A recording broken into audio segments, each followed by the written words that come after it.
साथियों नमस्कार। लो medical category बंदा हो जाता है और टाइम टाइम पर उसको रिकैट के लिए अपने नियरेस्ट मिलिट्री हॉस्पिटल या जो भी सर्विस हॉस्पिटल है ऑथराइज्ड, वहां पर उसको रिव्यू कराना पड़ता है। अब दोस्तों, ये जो नई पॉलिसी निकली है, entitlement rules for casualty pension and disability compensation awards to armed forces personnel 2023, इसके तहत एक नई चीज इसमें ऐड हुई है, वो है रिटेंशन कम इंपेयरमेंट असेसमेंट बोर्ड। और इसमें बहुत सी चीजें ऐसी ऐड की गई हैं जो कि आपको समझना बहुत जरूरी है। तो आज का जो वीडियो है वो इसी के ऊपर है। बंदा अगर लगातार 2 साइकिल या 4 साल तक जो भी पहले आ गया एलएमसी होता है तो उसको एलएमसी फॉर लाइफ डिक्लेयर किया जाएगा और रिटेंशन कम इंपेयरमेंट असेसमेंट बोर्ड के थ्रू उसको अपना मेडिकल रिव्यू कराना पड़ेगा। अब ये जो है रिटेंशन कम इंपेयरमेंट असेसमेंट बोर्ड, ये दोस्तों हर एक एमएच में नहीं होगा।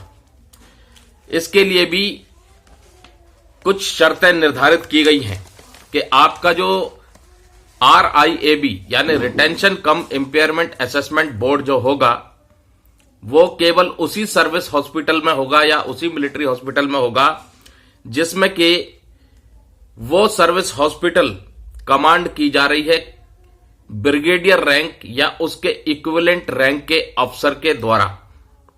अगर आर्मी में है तो ब्रिगेडियर रैंक, नेवी और एयरफोर्स में है तो उसके इक्विवेलेंट रैंक के बराबर उस हॉस्पिटल के कमांडर होने चाहिए।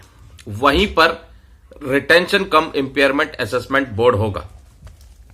और दूसरा दोस्तों, अगर अधिकारी रैंक का, जिसका रैंक कर्नल और अबाव है, उनका जो रिटेंशन कम इंपेयरमेंट असेसमेंट बोर्ड होगा वो outside the area of responsibility के बाद जो हॉस्पिटल होगा वहां होगा। यानी कि जिस एरिया ऑफ रेस्पॉन्सिबिलिटी में उनका एमएच पड़ता है या सर्विस हॉस्पिटल पड़ता है वहां नहीं होगा।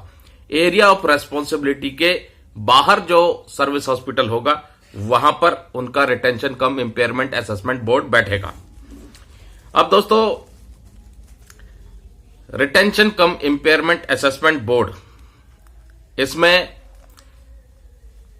2 चीजें डिसाइड की जाएंगी। या तो आपको इनवैलिड आउट किया जाए या तो आपको सर्विस में रिटेन किया जाए। सर्विस में रिटेन कर लिया और आपकी डिसेबिलिटी 20% फॉर लाइफ है, एट्रीब्यूटेबल है, तो आपको इनिशियल क्लेम के तौर पर कैपिटलाइज्ड इंपेयरमेंट रिलीफ ऑफर की जाएगी। अगर आप उसको फॉरगो कर देते हैं तो आपको ऑन रिटायरमेंट, डिस्चार्ज या रिलीज होते वक्त इंपेयरमेंट रिलीफ दिया जाएगा, बशर्त यह है कि उस डिसेबिलिटी के लिए आपको स्टार्टिंग में कॉम्पिटेंट अथॉरिटी के अप्रूवल के बाद कैपिटलाइज्ड इंपेयरमेंट रिलीफ ऑफर की गई हो। तो ये एक जो नई चीज आई है दोस्तों, इसके बारे में कुछ इंपॉर्टेंट पॉइंट्स थे जो मैंने आपको समझाए कि अब आपका जो रिटेंशन कम इंपेयरमेंट असेसमेंट बोर्ड होगा वो हर एमएच में नहीं होगा। जैसे कि रिकैट होता है, रिव्यू होता है, वो आपका जो नियरेस्ट एमएच या डिपेंडेंट एमएच जो होता है सर्विस हॉस्पिटल, वहां पर आप करा सकते हैं। लेकिन RIAB यानी रिटेंशन कम इंपेयरमेंट असेसमेंट बोर्ड केवल उसी सर्विस हॉस्पिटल में होगा जहां पर कम से कम ब्रिगेडियर रैंक की कमांड है या उसके इक्विवेलेंट रैंक की कमांड है, अगर कमांडर नेवी या एयरफोर्स के हैं तो दोस्तों, disability pension, invalid pension, RIAB, shelter appointment, willing unwilling, low medical category, इन सब चीज की अपने केस से संबंधित जानकारी के लिए हमसे संपर्क करें। कंसल्टेशन फीस हम चार्ज करते हैं दोस्तों। नमस्कार, जय हिंद, जय भारत दोस्तों।